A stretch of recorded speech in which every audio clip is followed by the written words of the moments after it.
Hello, Melissa. Welcome to the podcast. Hi, thank you for having me. So we're going to be diving into the brilliant topic of people pleasing today, and I think this is one that so many people are going to resonate with. So this is a show, a topic, an episode, whatever that everyone's going to want to dial into because I think we can all learn something that we're going to be chatting about. What you're going to share today. So before we dive into that, Melissa, would you mind just telling us a little bit about you so that we know more about Melissa and how come you're doing this work that you're doing today?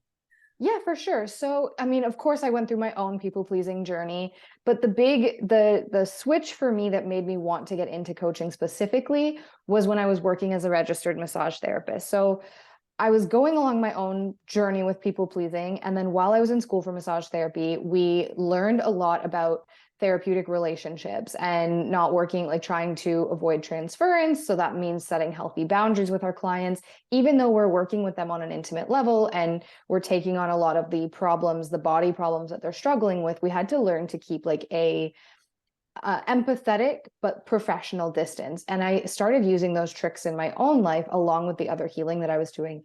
And it was really incredible, the effect that it had on me in my journey.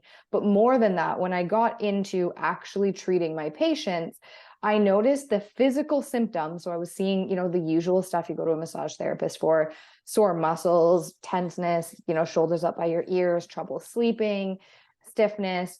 But it was all coming back to being formed from a root of emotional dysregulation or nervous system dysregulation. And when you have that dysregulation in your body, it gives those physical symptoms.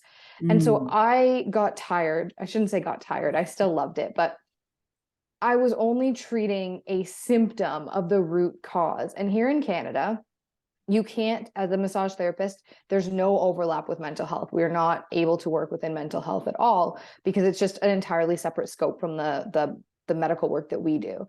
And I decided that I didn't want to just do the symptom treating anymore. I wanted to be able to help people to get to the root of why they were feeling so tight and tense and dysregulated instead of just making the body feel better.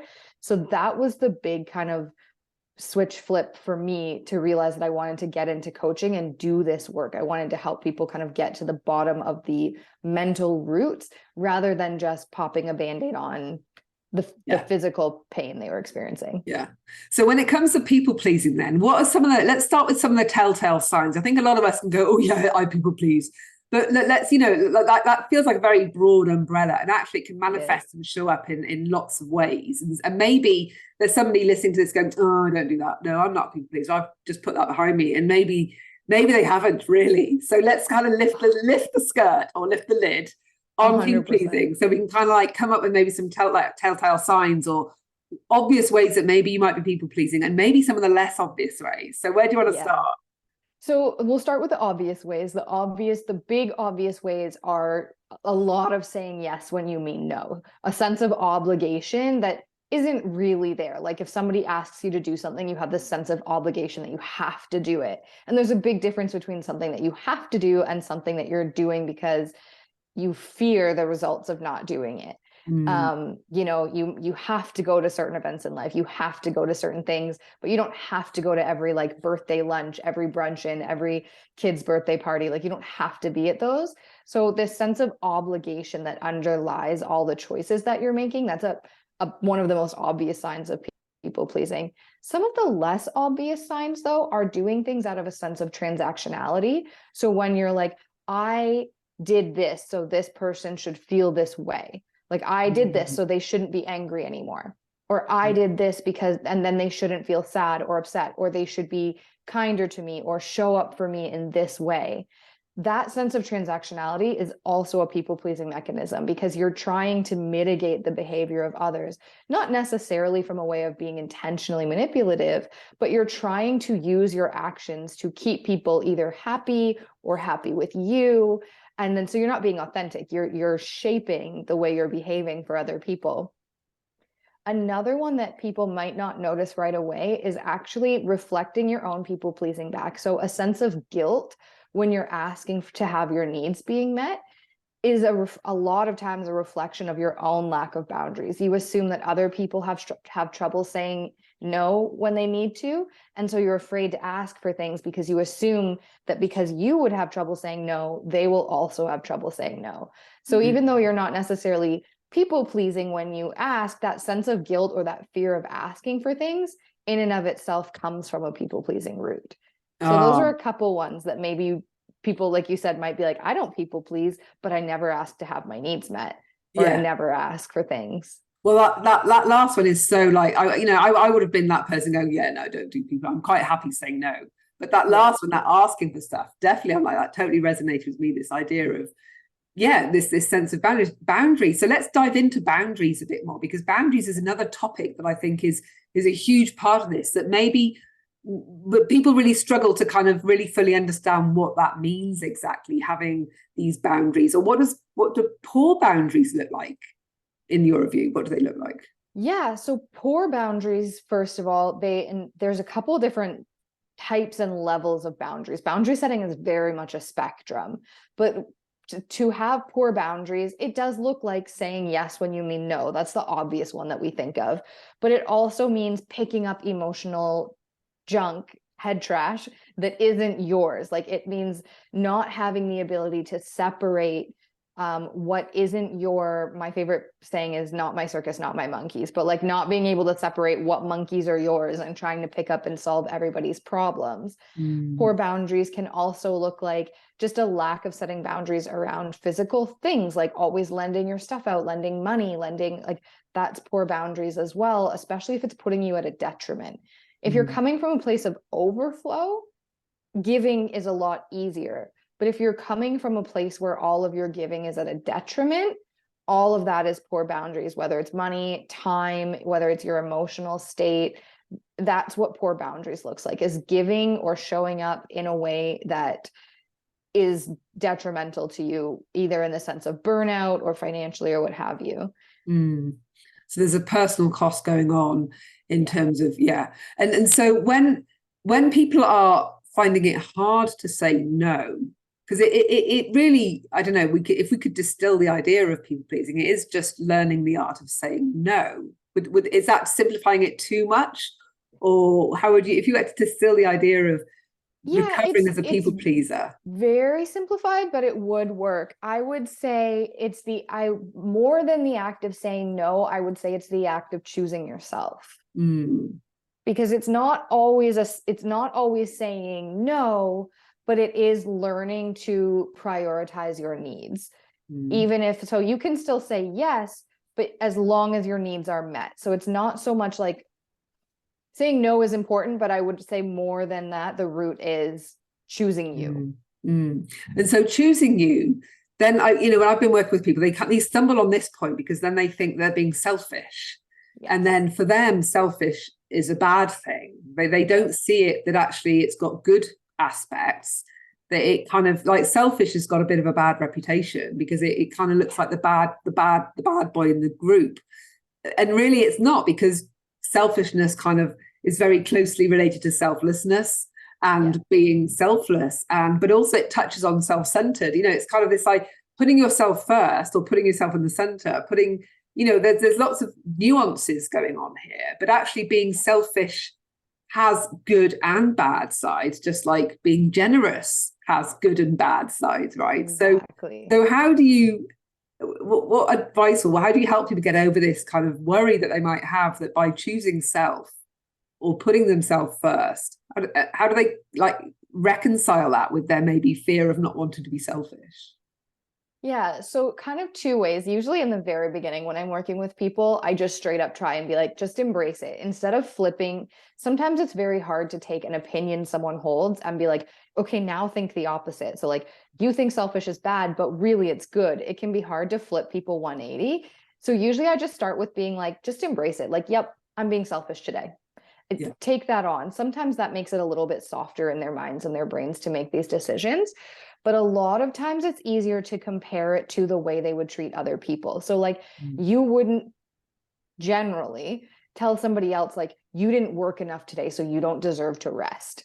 Like you would never say that to like your mom or your sister, like you didn't work hard enough, you don't deserve to rest, or like you didn't do enough for somebody else, you don't deserve to say no. So kind of flipping it to be like, how would you treat somebody else in this situation? And very often it's much kinder than you would treat yourself. So kind of flipping that to be like, see, you're not being selfish by taking a break or saying no. If you flipped that and your best friend said to you, like, look, I really can't, take that on for you right now. I have so much going on in my own life. Generally, you wouldn't be like, oh my God, you're an awful friend. You would be like, oh my gosh, totally understand. But we don't do that for ourselves. We think if we say no, or we say we've got too much going on, we're being selfish by not putting the other person first. So those are the two kind of prongs, like you said, like there's nothing wrong with being selfish. So in the beginning, just embrace it. It can be hard to flip the switch. So just be like, yes, I'm going to be selfish about this today. And that's okay.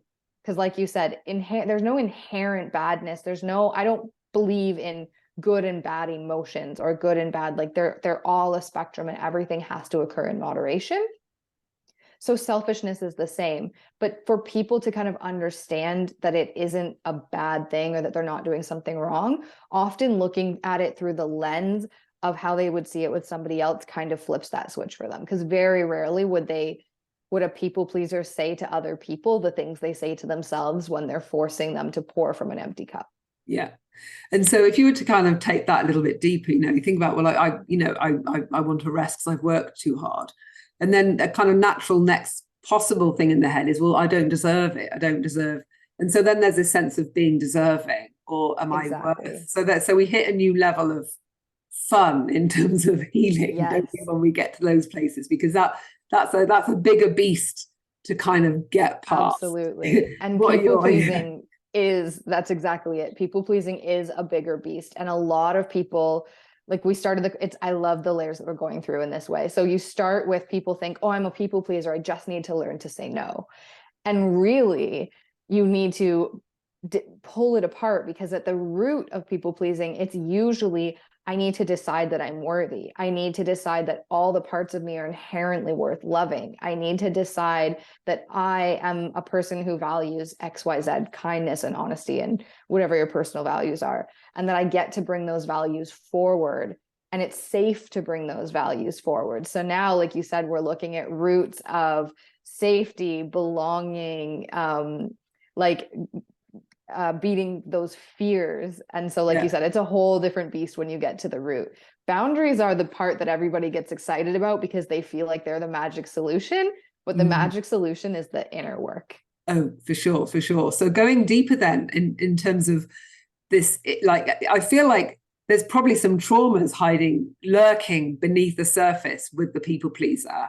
You're nodding. So for those that aren't watching the video, she's nodding. Yes, I'm nodding. Yeah. You're nodding. Enthusiastically nodding, because there's always some variety of trauma. And whether it's, the one thing I really like to stress is whether it's big T trauma, like a lot of people grow up with narcissistic households or households with people with mental illness or addiction, where you get that big T trauma where it was never safe to express your needs or your emotions, or you learned that the people around you were unsafe, like their emotions were unsafe to experience.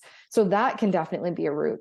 But you can also have little T trauma. And for me, a lot of my people pleasing came from little T trauma, where it was little things that I picked up that weren't necessarily what you might flag in your brain as traumatic.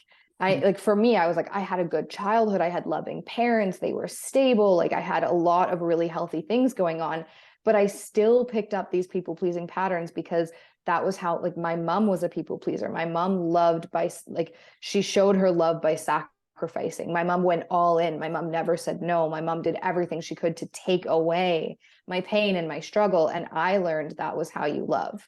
And so there's those little tiny bits in there where, like, when I think back, I'm like, did I have a traumatic childhood?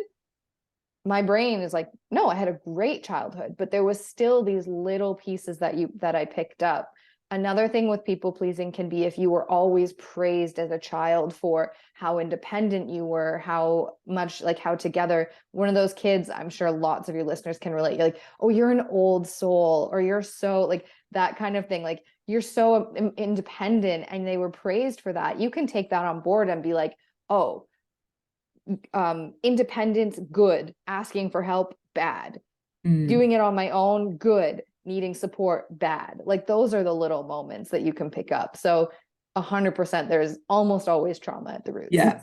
So I call these the micro traumas, and you're absolutely right. A lot of us walk on by when people go, oh yeah, that's unresolved trauma, because you kind of look at your life and go, oh, well, I haven't got any of those, thank God for that. Move on. And really, like, yeah. But actually, when you start going, well, how about micro traumas? And then they go, okay. Well, now that you mention it, I've got a ton of those. And the problem with these is that we don't remember these experiences. That yes, you might go, oh yeah, like you said, oh, my mum was blah, blah, blah, blah, and she did this. So you remember how she was and the kind of things that you probably lived through. But to pick out one event or one moment would probably be really hard, because it happens so many times. But you know that you had lots of experiences at that time that she went to the nth degree to make you a really nice lunch, and even though, you know, she's rushed off her feet, whatever it was, these signs of sacrifice that mums can do. And so all these events are going to stack up. And so I think it's kind of opening your mind to the fact that you have got a pile of micro traumas going on, and maybe you don't know what they are as an inherent event, like a traumatic event in inverted commas, but you know that you've learned they've brought meanings for you. You've internalized the meaning. You're like, oh, well, that means, like you said, being independent's good, asking for help is bad. And suddenly it's about reconciling these two things, going, actually, maybe I can ask for help. And that doesn't mean that I'm a weak person. And actually being weak isn't a bad thing. It's okay. There's nothing wrong with being soft. There's nothing wrong with exactly. And I think these we have to flip the script and do look at some of these opposite meanings and maybe make friends with them or make peace with them. That's exactly. And learn to embrace, as you were saying, learn to embrace being selfish, embrace being asking for help, like making that an okay thing, so that you can and so maybe going through your childhood, is that how you would recommend people to maybe kind of gain a bit more self-awareness, for want of a better word, where it's like, well, if I can't remember any of these individual events, but I knew my childhood had these kind of experiences, what are some of the ways that you might encourage somebody to maybe raise their level of self-awareness, to kind of have an inkling of an understanding as to where this stuff might be coming from for them? Because that can be really helpful for people to kind of go, that'll be why I'm this, and that might also mean I'm doing this. Oh, okay. And then the rabbit hole continues. The chain of events starts to unfold. So I talk a lot in the coaching community, especially, you hear the limiting beliefs thrown around quite a bit. And that's kind of where I start the focus. But the way I explain it is precisely what you just said. So a limiting belief is a point in time where something happened and your brain went, independence good, helping bad. So instead of saying necessarily, because sometimes people can get a little overwhelmed if you're like, all right, let's go right back to your childhood and start analyzing everything that happened. It can be a little bit big and overwhelming. So it's easier to kind of pull down like the big things people struggle with. So using the same example, like, okay, you struggle with asking for help. So somewhere along the line, you learned that asking for help was bad and being independent was good. So can you think of a couple examples in your life that proved that theory? And then usually, like you said, that's where they'll start rolling back. Well, when I was a kid, I was told I was praised a lot for not needing help. Or when I was a kid, my siblings needed a ton of help and I didn't. So I felt, like I was helping my parents by not asking for help because they could help my siblings. Like usually then they'll start to self-identify the moments that solidified that belief for them in their brain. And that opens up, like you said, that self-awareness of like, oh, and then this happened. Like I also learned that sacrificing so that my siblings could have more was better. Like they'll start to pick out those moments that support other limiting beliefs that they have. And then from there, it's just a matter of, okay, how do we disprove those beliefs? How do we show your brain that that particular piece of information is no longer relevant or no longer helping us?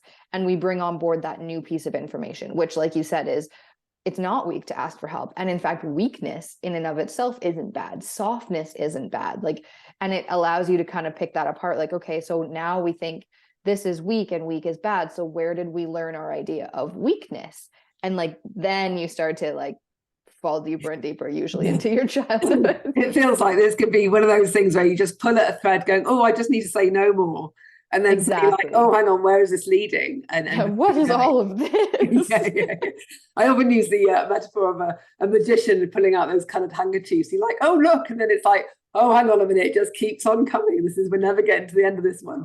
And I feel like the people pleasing kind of surface issue could be exactly one of those where once you start, you end up going very deep and deep. But actually, I suspect that if for those people that choose to kind of pull that as far as it goes, it can be incredibly transformational to kind of get to the root of all of that and heal all of that. What kind of, talk to me about maybe some of those kind of turnarounds that you've been a witness to in people. Yeah, so I think the biggest one is how much more just overall peace people feel. So it's kind of like you said, people pull that scarf thinking that they're just going to say no more. Like, oh, I can just say no to a couple more things and maybe have some more free time. But what they really end up with is this deep ability to understand and relate to, like empathize with the people in their lives. Sorry, hiccup. On a healthier level. And so instead of just learning to say no, they've actually learned to live life from a state of, this is the constant feed, like the feedback that I get the most of is that they feel less reactional and more like they can kind of sit and make decisions that make more sense for them. They get this sense of peace because life feels less like it's happening to you and more like you're a part of it, and you get to make these decisions based on your needs and wants and desires at the time. So this level of like calmness, I think, is the biggest turnaround that I consistently hear back from people that I work with. Which is that nervous system regulation that you touched on at the beginning. Exactly. So less triggered, calmer, more mindful, actually, maybe more mindful. Decide how do I want to respond here? What's right for me? And what do I want? What's right for me? What's going to make me happy? Right, I'm going to check in with that first before I wade in here. And previously I would have, when somebody brought this and I had to maybe set this boundary or explain how I explain how I feel, I would normally, they would go into that, like that fear of conflict, that fight or flight response. Whereas now they're not going into that, or they can feel it coming and they have the tools to kind of back away from it and then open a dialogue with that person instead, where there's, in a people-pleasing life or environment, there's generally not a lot of dialogue. We're holding on to a lot of our resentments. We're holding on to like, well, I don't want to do this, but I'm going to do this. And I'm mad at this person for not knowing these needs that I've never expressed. And that, when you learn then to stop people-pleasing, that just goes away. And so relating to people and like living in general comes with more ease. And almost always your relationships, all of them get better. I think there's this underlying fear that setting boundaries and stopping people pleasing will create friction in relationships because you're not helping anymore. And again, for people who aren't watching, there's some air quotes around helping there for sure. But it's the opposite. You almost always will see a drastic improvement in all of your relationships. Not to say some won't fall away, because unfortunately some relationships are benefiting from your overgiving. But most people are happy to see you become happier. The people who love you want you to be happier. It reminds me of what you're saying about archetypes and how some people want to be the hero or the fixer or the rescuer, this kind of wanting to wade in and help somebody. But often people that behave in that way, they've got this kind of compulsive need to be the person that goes in to help and to rescue. But some people don't want rescuing, or they don't want fixing. Most people don't. Exactly. So when you're wading in with you're kind of wanting to make them happy and do the things, suddenly you can become the villain very quickly, because they're like, well, no, stop interfering, sticking your nose in. I didn't ask for this. I'm just venting my day. I didn't want to solve my life's problems. And then suddenly you're not being the hero or the rescuer, and you flipped into villain status. And then they lay into you, and you're like, and then suddenly you flip into victim mode, because you're like, well, hang on a minute, I was just trying to help. And I was just trying to do this, but they didn't want you to, and you never asked. You assumed that. Exactly. So I can see that this healing of this people pleaser, and you mentioned relationships, and so that seems to me like a really obvious benefit, and that's going to affect your personal relationships with kids. I imagine that the repercussions with kids can be quite phenomenal, actually. But I'm wondering whether people pleasing shows up in other areas outside of, and I know relationships is pervasive, it's kind of everything, but whether or not, in terms of, let's say, the work life that you have, like how do you see it show up for people at work? What kind of things might they be seeing in their work life if they are total people pleasers? Yeah, absolutely. So as a people pleaser in your work life, there's usually a sense of, in the beginning, kind of like we were saying, like resentment, some burnout, some overwhelm, because there's very rarely a project you won't take on. There's very rarely a piece, when someone's like, hey, I can't do this. Can you take this particular ticket or what have you? And you're like, yep, I can do it. So there's that sense of overwhelm, but there's also usually a big imbalance in the work-life balance. And it's interesting in the sense of the archetypes that you were talking about. One of the other forms of people pleasing. So there's the hero.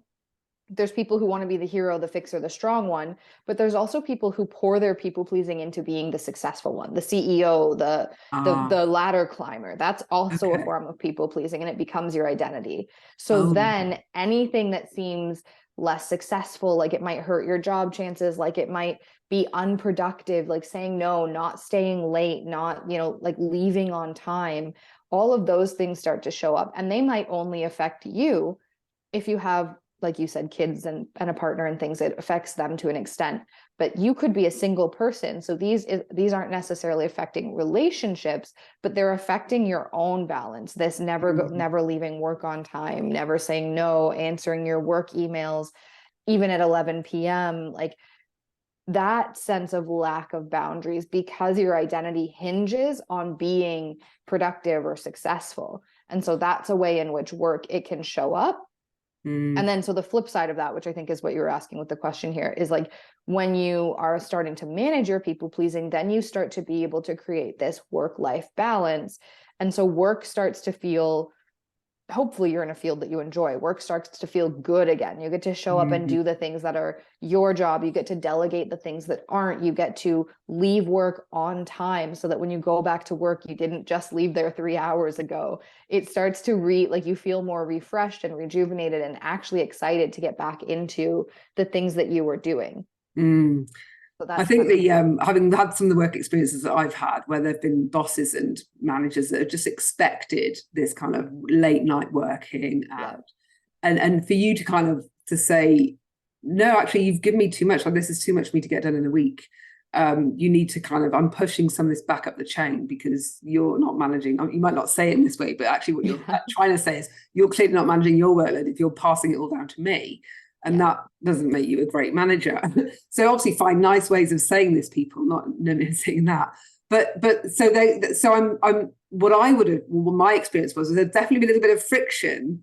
The minute you kind of impose a boundary, or you kind of make it clear that there is a boundary there and you are not going to take this on, what advice have you got to people to help them navigate that? Because sometimes the reason they're people pleasing is because maybe the fear of conflict or the fear of 100%. dealing with that kind of interaction, and they don't want to have a negative interaction. So they just try and keep everything really smooth and easy and happy and jolly and yay.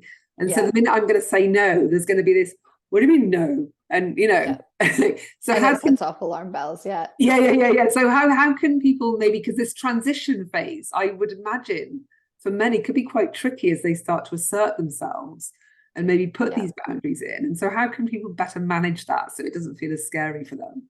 Yeah, for sure. So two kind of pronged approach to that. The first one is almost always with boundaries. I will get people to start with boundaries for just themselves, boundaries that involve only their self-care. So by the time that you're taking boundaries out to managers, friends, family, you've already had a lot of practice working with yourself, which I know sounds silly, but honestly, fighting your own brain is the hardest part. So when you've fought that battle, it's a little bit easier to go out and fight the battle with other people.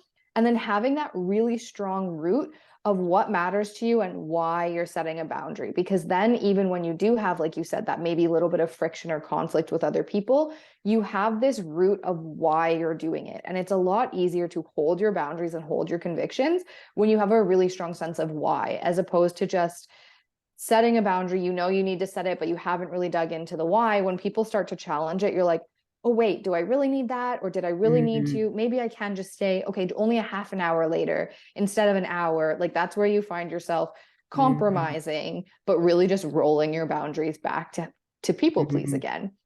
Whereas when you have this really strong sense of like, no, I remember, like, I'm setting this boundary because I know how tired I am, and I know how much more, I'm just using the not staying late example for this, but like, I know that I'm never at home. My house is falling into disrepair. I'm feeling crappy at home. These are all reasons that I know that I can't stay late. So when you get that little bit of friction or blowback, you have something to fall back on. You're like, right, okay, these are the reasons I'm bringing this forward. You can choose how much or little to share. I always say this, when you're setting a boundary, you have to share the boundary. So like, okay, I'm not staying at work anymore. I'm leaving when I'm supposed to leave now. This is my boundary. You don't always have to share the why. The why can be for you, or you can share a little bit. So in a work situation, you might not want to share as much about like your personal life and why you're setting the boundary. But with friends, you might want to share a little bit more, like, this is why, this is what's happening on my end, and this is why I'm setting this boundary. So that would be, I know it doesn't sound like it would ease the friction, but it really does. Having a really good sense of why you're setting a boundary, what need you're meeting in yourself by setting that boundary, it allows the conflict to, it doesn't necessarily change the way the interaction goes, but it changes the way you feel about it. Like you said, it changes that ooh response into like, no, okay, I need this and I can do this. It takes a little bit of the reactivity out of it. Yeah. And I think also where there might be some managers, because there are a lot of managers that are not great, let's put it that way, who are not gonna take that. Then they're gonna be like, well, no, the reason that I'm giving you this is because you didn't do it well in the first place, that it's down to you, and they're gonna kind of deflect. And so it's maybe kind of preempt that to a degree, because that could easily undermine somebody that goes, oh, I'm no good at my job. Oh, it's all my fault. I really ought to do this because actually it's all my fault and I'm rubbish. And that's where they go to, rather than, no, actually, I'm really good at my job. The reason that I didn't get this done in time is because so-and-so in accounts sat on this for a week and whatever. And again, it's not about putting blame anywhere else, but it's about being really clear about, no, having asked yourself those questions already. Did I do my best? Why is this not getting done? And just being very clear so that you're then prepared for a conversation. Exactly. Rather than you go down to this kind of like, oh, I must be terrible at my job. Yeah. I'm crap. Everything's crap. It's all my fault. Yeah. Yeah. So maybe just having a little bit of thought about to preempt maybe the manager that might be quite insistent and wants you to do that. And preparing yourself, like you said, like having that. So for me, when I was saying the why, that's part of it. But also, like you said, in a work situation, CYA, cover your butt. Like, look at, like you said, how you've done, like, okay, no, well, here is my specs or my requirement for this job. And if you look, I've actually met all of the specs or requirements for this particular project. However, the holdup, like you said, is, there was miscommunication within the timeline, or like you said, you might not throw Steve from accounting under the bus, but you might say like, there was definitely a holdup when it was over in this area and it came to me at this point, like, and at this point I have XYZ on my plate and I can't manage 20 accounts at once. It's beyond, you know what I mean? And you can even bring in sometimes, especially in work and corporate, bringing in a bit of a solution that even if they end up making it their idea, but saying like, okay, well, I can't manage all of this, and this, but this section is actually something that is there, could be delegated to accounting or whoever, customer service or whatever it is that you work with. So having that, so again, thinking beyond the end of your nose, I guess it's really just kind of, if you're thinking about putting up these boundaries in place, just creating an environment or setting it up so that you get success that's going to be meaningful for you, so that it guarantees that you can maintain that boundary. And because then once you are able to do that, your sense of self will just transform very quickly, and your sense of confidence, which will actually come back into the workplace, will make you a better what you're doing, right? Yeah, it snowballs together. So confidence, one of the things I love to remind people is that confidence comes from doing. It's not like you are going to wake up one day and be like, now I'm confident enough. You do the things, you set the boundaries, you show up, like you said, you change the way you talk about yourself and think about yourself. And from each of those actions, each of those choices, you build more and more confidence. The choices are what builds the confidence. You don't wake up with enough confidence one day to change your life. You start changing your life piece by piece and become more confident. And like you said, in that case, it shows up in your work, it shows up in your relationships, it shows up in the way that you interact with the world. And that then creates an entirely new reality, for lack of a better term. It changes the way that you are experiencing life and going through life. So stage by stage, everything feels different. So do you think a lack of confidence is kind of maybe a fundamental part of people pleasing? Or do you think it's a little bit more complex than that?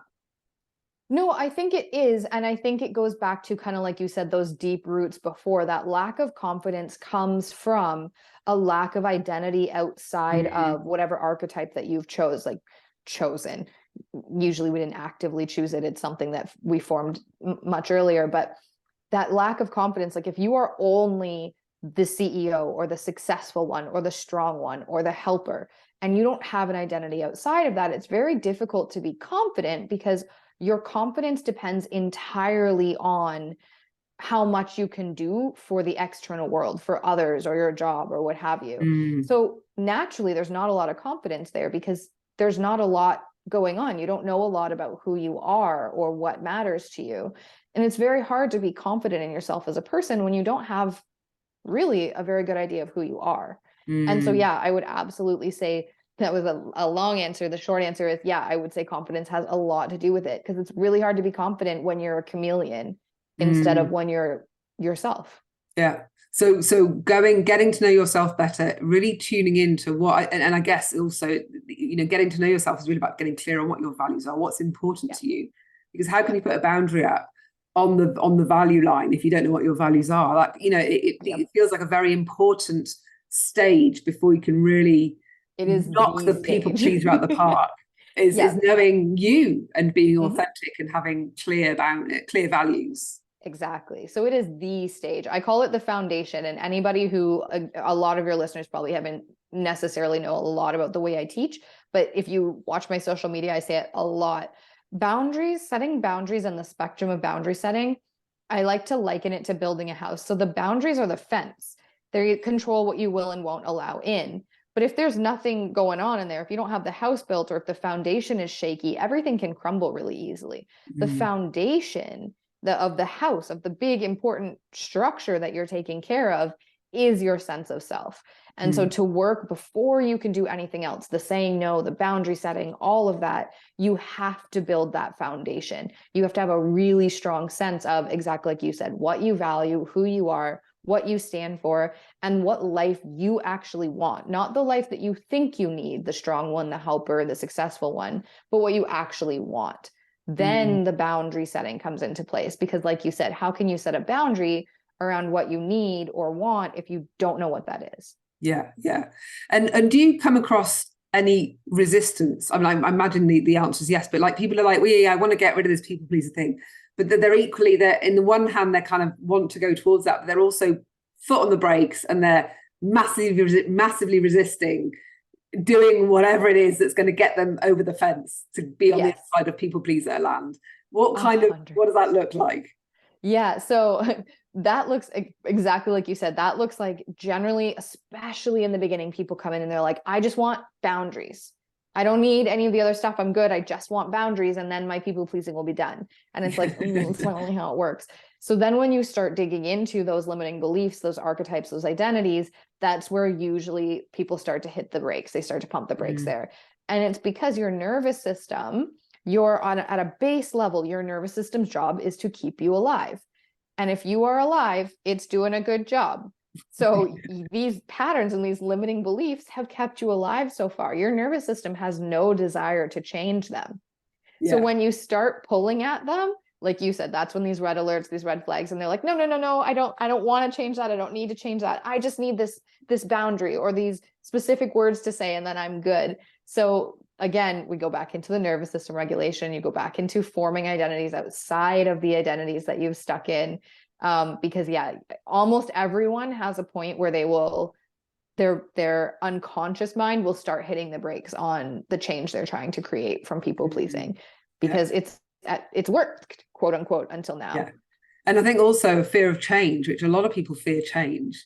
Yeah, it's going to be one of the big fears that stops them, because if they fear change, they're going to fear them changing and their world changing as a result of them changing. So that's going to be, even though they want change, they also fear it, and they're kind of caught. We think we want change, but we don't, because change is the unknown, and the unknown is unsafe. Yeah. So we think we want it, but we don't. We do, but we don't. So you're right. That's a big hurdle, is getting over that and learning. Yeah, spin people around and make them go around in circles. And I think when people say, I'm just going around in circles with this, that's the kind of thing they head towards a change door. And then I do want change.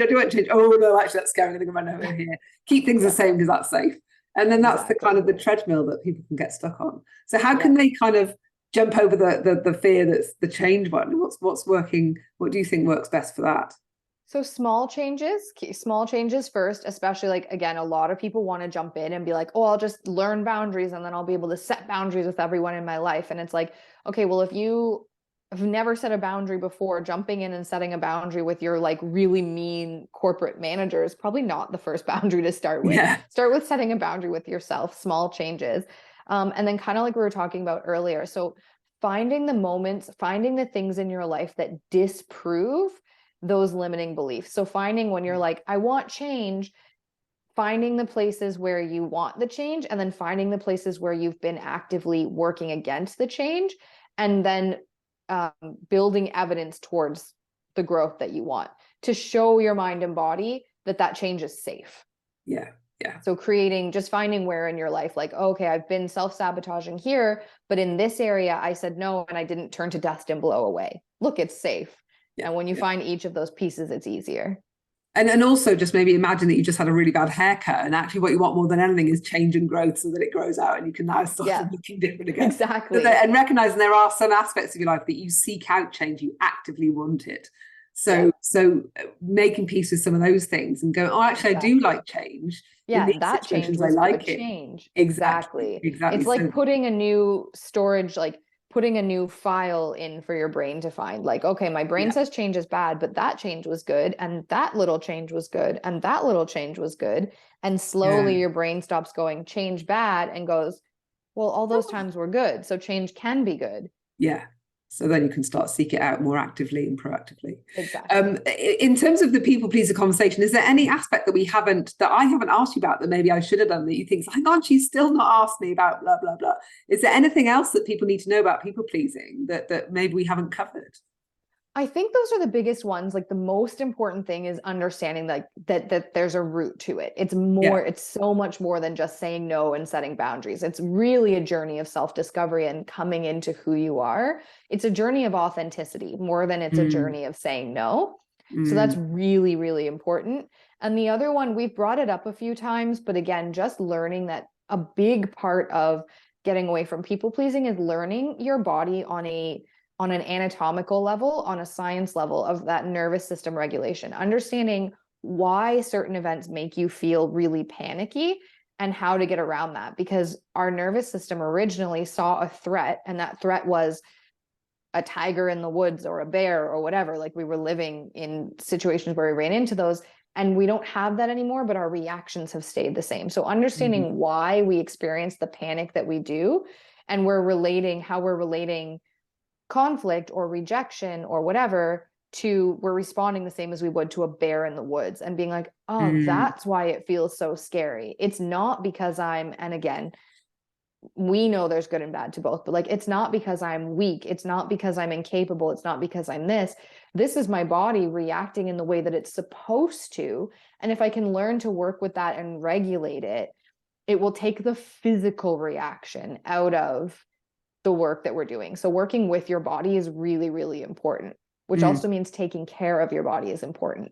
That's something we didn't necessarily touch on. So like all of the unsexy self-care, the drinking enough water, the eating enough fiber, the, walking 3 times a week for 20 minutes, that's all work that you can do to start healing your people pleasing. Yeah. And that's essential stuff, actually, because some people can really forget about that stuff. Or they might be doing the boundary stuff, and then they're kind of like quietly having 2 glasses of wine every night and really sabotaging their own ability to succeed at what they're trying, because they're kind of undermining what their body needs to really be in a good place to be able to say no. Because if you're tired, not sleeping well, it takes a certain amount of emotional energy, certainly in the early days, to be able to say no and put those boundaries in, because you kind of have to psych yourself up a bit and get a bit like, okay, no, I'm going to say no this time. I'm definitely going to do that this time. And that requires you to kind of dig deep a bit. And if you're knackered because you didn't sleep well, because you had too much wine, you're like, no, I'll do that now. I can't cope with that today. I'm going to leave that today. I'm just going to say yes. And so supporting yourself in all the ways so that you can succeed at what you're trying to do. Yeah. 100%. So I think that would be the biggest one that we didn't touch on. And you don't have to dive too much into it, but it is important to know that actually taking care of yourself. And like I said, it's the unsexy side. It's not the bubble baths and the face masks, but it's a really important part of showing up for yourself in the way that you need to start prioritizing yourself and putting yourself first. And it shows yourself that you are worth it. You're showing yourself in a very important way that I don't think bubble baths and face masks do. I think by really prioritizing your personal health in that way is a really powerful message to yourself. It is. I matter and I care about myself, because I am worth taking care of. I am worth nurturing in this way. And it builds self-trust. When you show up for yourself, your nervous system learns that it can trust you. And the more that you trust yourself, the more that you can set boundaries. Yeah. Brilliant. Well, brilliant. Melissa, thank you so much for diving into this topic. It's been brilliant. I've really enjoyed it. Now, where can people track you down if they want to find out more and kick off just get rid of their people pleaser for good? Where can they track you down? Yeah, for sure. So I'm on a couple different social medias. You can find me on Facebook. I just use my name, Melissa Matson, but it will say like on my profile, Soulfire Coaching. That's the company, quote unquote, that I coach under. You can find me on Instagram under Soulfire Coaching. Now it is spelled S-O-L, like in French, that's soleil for the sun. So Soulfire Coaching on Instagram. And I'm also on TikTok under the same name. Okay, wonderful. Well, I'm going to have all the links and everything below the show notes and below the video for anybody to track you down. Thank you so much, Melissa. It's been great. Thanks. Yeah, thanks for having me. This was an awesome conversation.